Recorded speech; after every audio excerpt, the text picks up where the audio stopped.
Hello అండి, అందరికీ నమస్తే. అందరూ ఎలా ఉన్నారు? నవరాత్రుల్లో భాగంగా మా అక్క వాళ్ళ ఇంటి దగ్గర అయితే ఇక్కడ పందిట్లో అమ్మవారిని ఇచ్చారండి. మా అక్క వాళ్ళే స్వయంగా అమ్మవారిని ఇచ్చి ఉన్నారు కాబట్టి మేమైతే అమ్మవారి దర్శనానికి వెళ్తూ వస్తూ ఉంటాము. ఈ పందిట్లో అలంకారం చూసారండి, ఏ విధంగా అయితే చేశారో చాలా చక్కగా చేస్తారు అలంకారం. అంతేకాకుండా అమ్మవారి ముందైతే ఉత్సవమూర్తులను అయితే పెట్టారండి. ఆ ఉత్సవమూర్తులకి కళ్యాణం కూడా అయితే జరిగింది. ఇక్కడ సరస్వతి అవతారం రోజున అమ్మవారికి హోమం అయితే చేస్తున్నారండి. గాయత్రి హోమం అయితే చేసి ఉన్నారు. ఆ రోజున అమ్మవారు సరస్వతి అవతారంలో మనకైతే దర్శనం ఇచ్చి ఉన్నారు. అక్క వాళ్ళ ఇంటి చుట్టూ ఉన్నటువంటి వాళ్ళందరూ హోమంలో అయితే కూర్చొని ఉన్నారు. హోమము చాలా పెద్ద ఎత్తులో జరిగిందండి. హోమం చాలా నిర్విఘ్నంగానే చాలా చక్కగా అయితే చేశారు. అంతేకాకుండా మేము చాలా పందిళ్ళలో చూస్తూ ఉంటాము. అమ్మవారికి కళ్యాణం అయితే మేము ఇంతవరకు ఎక్కడ చూడలేదండి. ఈ పందిట్లో ఉన్నటువంటి అమ్మవారికి అంటే అమ్మవారి ముందు ఉత్సవమూర్తులను అయితే నిలిపి ఉంచారు. ఇక్కడ అమ్మవారికి కళ్యాణం కూడా జరిగిందండి. ఎంతో ఘనంగా కళ్యాణ మహోత్సవం అయితే జరిగి ఉన్నది.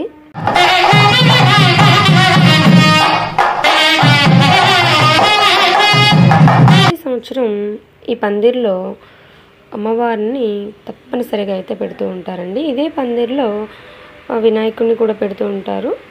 ఆ వినాయకుడి నవరాత్రులు అయిపోయిన తర్వాత ఈ పందిర్లో అమ్మవారిని పెట్టడం అయితే జరుగుతూ ఉంటుంది.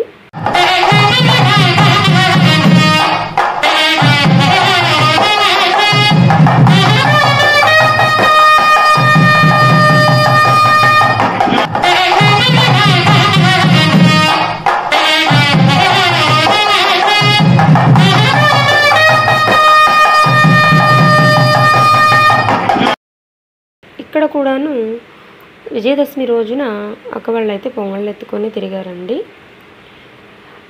అందరూ యూనిక్గా చూశారు కదండి. అందరూ ఒకే రకం శారీస్ అయితే తెచ్చుకొని ఉన్నారండి. వీరికి కమిటీ వారే అందరికి టీం మొత్తానికి కూడాను ఒకే రకం శారీస్ అయితే తీసుకొచ్చి ఇచ్చారంటండి. ఈ అమ్మవారిని అక్క వాళ్ళే పెళ్లి కూతుర్ని చేశారు. ఆ రోజే కళ్యాణం అయితే జరిగిందండి. ఉదయం పూట అమ్మవారికి అయ్యవారికి కళ్యాణం జరిగింది. ఆ కళ్యాణానంతరం సాయంత్రం పూట అంటే విజయదశమి రోజు సాయంత్రం స్వామివారి ఏకాంత సేవా కార్యక్రమం కూడా జరిగి ఉన్నదండి. పక్క వాళ్ళ బాబు వాళ్ళే అమ్మవారి కళ్యాణం అయితే చేసి ఉన్నారు కాబట్టి బొమ్మను కూడా ఇచ్చి ఉన్నారు కాబట్టి వారి స్వయంగా ఏకాంత సేవా కార్యక్రమంలో అయితే పాల్గొన్నారండి. మా వైపు దేవాలయాలలో ఎక్కువగా దేవాలయాలు ఉంటాయి. అదేవిధంగా ప్రతి దేవాలయాల్లో కళ్యాణాలు కానీ పూజలని ఏవైనా ఎంతో చక్కగా అయితే నిర్వహిస్తూ ఉంటారండి. స్వామివారికి కళ్యాణ మహోత్సవం చేయడం కూడా మనకి ఎంతో అదృష్టం ఉంటేనే అవకాశం మనకైతే దక్కుతూ ఉంటుందండి.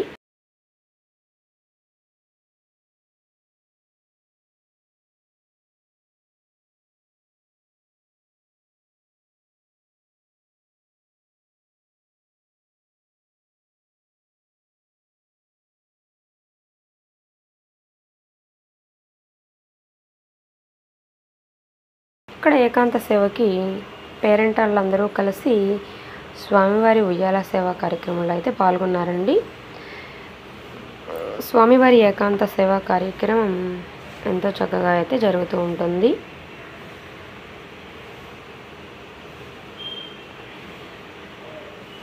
చాలామంది కొత్తగా పెళ్ళైన దంపతుల చేత కళ్యాణ మహోత్సవం జరిపిస్తూ ఉంటారు. ఎంతో మంచిదని పెద్దలు అయితే చెప్తూ ఉంటారండి కళ్యాణం చేయడం.